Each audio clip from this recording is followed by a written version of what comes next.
नाजरीन, मैं हूं सैयद खालिद शहबाज, आप देख रहे हैं गवाह न्यूज़। नाजरीन, जब से कोरोना वायरस पैंडेमिक का कहर जारी है, तब से लेकर आज तक जब जब हिंदुस्तानी वज़ीर आज़म टेलीविज़न चैनल के ज़रिए कौम से खिताब करने वाले होते हैं, आवाम के दिल तेज़ी से धड़कने लगते हैं। वो उम्मीद और नाउमीद की कशमकश में पड़ जाते हैं। ये उम्मीद पैदा होती है कि शायद लॉकडाउन ख़त्म होने का ऐलान करें। ये खौफ भी महसूस होता है कि कहीं वो आवाम के सुलगते जज्बात पर ठंडी ठंडी बातों के छींटे छिड़क कर अगले लॉकडाउन का ऐलान ना कर दें। और अभी तक ऐसा ही हुआ। कभी तालियां बजाई, कभी दीप जलाए, कभी गो कोरोना के नारे भी लगाए, कभी डॉक्टर्स और हॉस्पिटल्स पर आर्मी हेलीकॉप्टर्स के जरिए फूल भी बरसाए, और अब पैकेज का ऐलान किया गया। साथ ही ये भी इशारा दे दिया गया कि चौथा लॉकडाउन निराले अंदाज का होगा। वैसे 22 मार्च से अभी तक हिंदुस्तानी अवाम लॉकडाउन तो क्या, हर किस्म के मसाइल और मुसीबतों का आदी हो चुका है। इसे अंदाज़ा है कि ये वबा आसानी से और बहुत जल्द ख़त्म होने वाली नहीं। जब तक वैक्सीन मार्केट में ना आ जाए और तैयार करने वाले अपने तमाम नुकसानात की बाजपाई ना कर ले, इस वक्त तक शायद इस वबा से निजात का ऐलान नहीं होगा।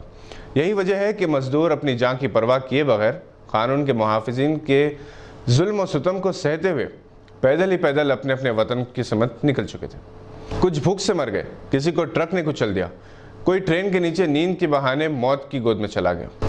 समाजी फासले की ताकीद करते रह गए। दूसरी तरफ मिक्सर, ट्रक्स, ऑटोज में मुर्गियों की तरह भर भर कर ये मजदूर हज़ारों मील का सफ़र तय कर रहे हैं। और ये गरीब भूखे प्यासे मजदूर रास्तों में पुलिस का जुल्म भी सहते जा रहे हैं, मगर वो किसी न किसी तरह अपने घर के फासले पर अटल हैं। और इनके इस फैसले के आगे रियासती और मरकज़ी हुकूमतों को मजबूर होकर ट्रेनों और बसों का इंतज़ाम करना ही पड़ा। ये और बात है कि जिसके जेब में पैसा है वो बसों और ट्रेन के ज़रिए सफ़र करेगा, जिसके पास कुछ नहीं वो पैदल ही पैदल अपनी मंजिल की तरफ रवा दवा है। कैसी कैसी खबरें, कैसे कैसे मंजर, रोंगटे खड़े हो जाते हैं। एक बच्चे को जन्म देने के बाद खातून ने 150 किलोमीटर का फासला पैदल तय किया। अधेड़ उम्र के लोग ज़ईफ़ वालिदैन को अपनी पीठ पर उठाए चले जा रहे हैं। दूध पीते बच्चे चिलचिलाती धूप में अपनी माओं की गोद में कुछ हुकूमत का सितम और कुदरत का कहर बर्दाश्त करते हुए सफ़र तय कर रहे हैं। लॉकडाउन ने हमारी ज़िंदगी के निज़ाम को पूरी तरह से बदल दिया है। सब कुछ बंद, कुछ इलाकों में कुछ घंटों के लिए कारोबार की इजाज़त दी गई, मगर जो सख्तियाँ की जा रही हैं वो नाकाबिले बयां हैं। मुसलमानों ने रमज़ान घरों में बंद होकर गुजार दिया और इन्हें ईद की नमाज भी घर में ही अदा करनी होगी। लॉकडाउन शुरू हुआ था तो कश्मीरी अवाम की तकलीफ़ और बेबसी का एहसास हुआ था।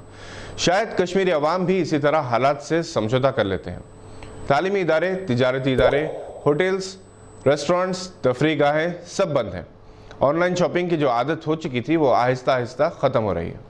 आराम पसंदी के लिए फजूल खर्ची के आदि अब आहिस्ता आहिस्ता किफ़ायतशार होने लगे हैं।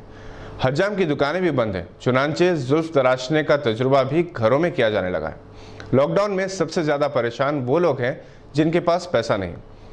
इन्हें NGOs की जानिब से फ़राहम की जाने वाली इमदाद हासिल करने के लिए पूरा दिन गुजर जाता है, और जिन घरों में सिर्फ ज़ईफ़ लोग हैं वहाँ हालात और ज़्यादा अलमनाक हैं। जाने कितने घरों में अब भी चूल्हे नहीं जलते, जाने कितने मासूम बच्चे दूध के बगैर ही पानी पिलाकर बहला दिए जा रहे हैं। जिनके पास पैसा है, गुसर बसर का सामान है, वो किसी न किसी तरह अपना वक्त गुजार रहे हैं। कुछ टीवी के ज़रिए कुछ खबरें देखकर, कुछ मुख्तलिफ तफरीह प्रोग्राम्स देखकर हुकूमत ने एक तवील लॉकडाउन का एक ही बार ऐलान नहीं किया, बल्कि उसे मरहलेवार ऐलान किया गया। जब एक लॉकडाउन ख़त्म होने की बारी आती, जाने और कैसे कोरोना वायरस के पॉजिटिव केसेस में इजाफा हो जाता और मजबूरी से ही एक नए लॉकडाउन का ऐलान हो जाता।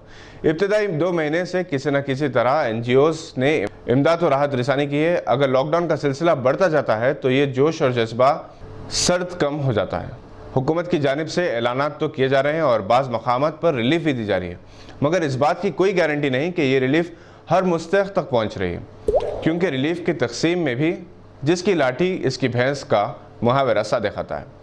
वज़ीर आज़म ने 12 मई की तकरीर में अपनी मदद आप कॉटेज इंडस्ट्री को फ़रोग़ देने पर जोर दिया, जैसा कि पहले मेक इन इंडिया का नारा दिया गया था। 20 लाख करोड़ का पैकेज किस हद तक आम हिंदुस्तानी को फ़ायदा पहुँचाएगा, ये आने वाला वक्त ही बताएगा। इस वक्त जंगी खुतूत पर हर शख्स को अपने ख़ानदान को मदद करने की ज़रूरत है। इस वक्त लाखों मजदूर सड़कों पर हैं और करोड़ों आवाम घरों में हैं, और दोनों ही सख्त तकलीफ़ में हैं। आपसे इजाज़त लेने से पहले आपसे दरख्वास्त है कि अगर आपने अभी तक इस चैनल को सब्सक्राइब नहीं किया तो सब्सक्राइब करें और लाइक का बटन ज़रूर दबाएं। शुक्रिया।